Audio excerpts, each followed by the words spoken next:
Hey there, everybody. Pete Pardo here from Sea of Tranquility. Welcome to another episode of What's Hot with Sea of Tranquility. Got one more for you here today. That's it. One more, I promise. The rest of my holdovers from 2022, I think I'm saving for next week. I hope to pump all of them out next week, and then we move into completely 2023 stuff, or at least I hope. I always say that, but then we have like holdovers from the year prior that I'm still doing until like early February. We'll see how it goes. But anyway, this came out just fairly recently. I got this from our good friend Ken Golden at the Laser's Edge. This is a kind of a little demos and rarities thing from the German band, who I guess now are no longer, or they're on indefinite hiatus. I'm not really sure exactly what's going on with Samsara Blues Experiment.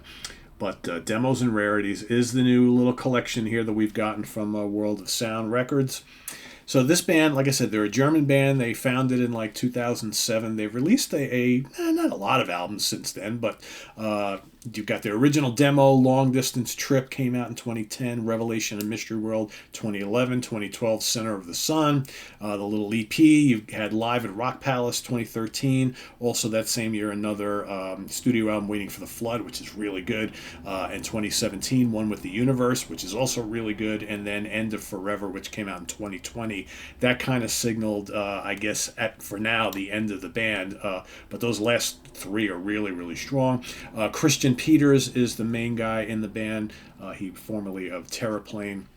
He has since gone on and started doing other stuff. So where that leaves this band, I have no idea. If you've never listened to Samsara Blues Experiment before, the name of the band is kind of a little misleading. I wouldn't really call them a blues band. They're basically a psychedelic rock band. There is a kind of heavy blues rock, 70s hard rock element to their music as well. There's a strong doom vibe. They have vocals, they have instrumentals, long jams. I kind of think they're almost like a German version of Earthless, right? Because you get these long psychedelic guitar freak out jams, I think, which is just absolutely, are a great part of their music. So let's take a look at here. And this is, like I said, this is exactly what it says: Demos and Rarities, right? So if you are a fan of the band and you've collected everything up until now, you're probably going to want this. If you've never listened to them before but are interested, this is probably not the right place to start. Okay, there's other, I would say, check out any of those studio albums or live albums that I mentioned before. But here you have all the track listing and then the inside. Okay, so basically what you get here, you get Singata Mystic Queen. You get the demo version of that. This to me is a CD of two halves.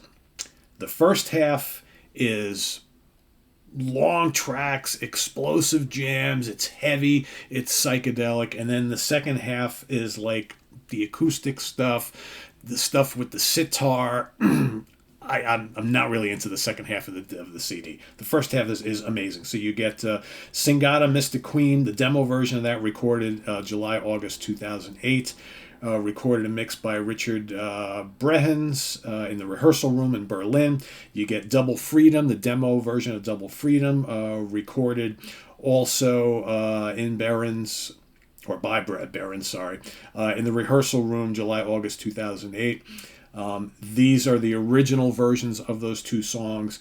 Heavy, doomy, psychedelic, lots of guitar jams. You get Red Rooster Jam, a live version of that at their second ever concert, recorded in 2008. That is also big and heavy and explosive. You got Back to Life, which was recorded in 2010. All right. That's also very cool. Then you get a demo version of For the Lost, okay, from 2009. And then you get Singata Mystic Queen acoustic version. You get Double Freedom, an acoustic demo of that. You get Wheel of Life, the demo version of that. All is One demo, and Singata Retro Queen demo version of that as well. These are all from like 2008, 2009, 2007. Singata Music Queen from 2013. Again, the second half are all like quiet little acoustic pieces. Some of them have like all this sitar. If you've listened to any of the Samsara Blues Experiment, they do experiment with sitar on some of their stuff as well. But I find like the second half of this just totally meanders quite a bit and just doesn't hold my interest. Whereas the first half is worth the price of admission. And that's the Samsara Blues Experiment that I like. The big, the bold, the heavy, the doomy psychedelic Samsara Blues Experiment with just crushing riffs and these blazing psychedelic acid guitar freakouts. If you like that sort of thing, this is worth getting just for the first half, right? But I would definitely investigate a lot of the Samsara studio albums if you can get them, because they were actually very, very good. This is a band, when I heard that they were kind of like going on indefinite hiatus and may never record again, we don't know that yet, but when I heard that, I was like, oh man, just because I've only just gotten into them for the last, I think I started listening to them on their 2013 Waiting for the Flood album. So yeah, it's been 10 years, but would have liked to have heard more from them because they're a really fun band. He's a great guitar player, and yeah, good stuff. So Samsara Blues Experiment, demos and rarities. You know what? I like to rate these things. For the stuff that's really good, for the first half, I'm going to give this a 3.5 out of 5 star, because the stuff that's great on here is great. The stuff that I don't really dig, I probably never need to hear again. So, but for the first half, I'm glad I got this. It's very, very cool. So yeah, Samsara Blues Experiment, 3.5 out of 5, demos and rarities on World of Sound. Go check it out. Like I said, if you're a fan of the band, you've been listening to them, this is a cool little thing to have to add to your collection. If you're new to Samsara, probably not the right place to start, right? But definitely some good stuff on here. But yeah, go check it out online and see what you think. Visit us on the web at www.seaoftranquility.org. We're on Facebook, we're on YouTube, all together, all the damn time. That's the last new release review of the day. So thanks for watching, everybody, and we'll see you real soon here on the channel. Please subscribe if you haven't already, and click on that notification bell so you get alert of all of our content as it posts. And please do check out down below in the video description the links to our Ko-Fi page for channel donations and our merch page for all sorts of great Sea of Tranquility gear. Till next time, everybody, I am Pete Pardo. Have a good one. Take care. Bye-bye.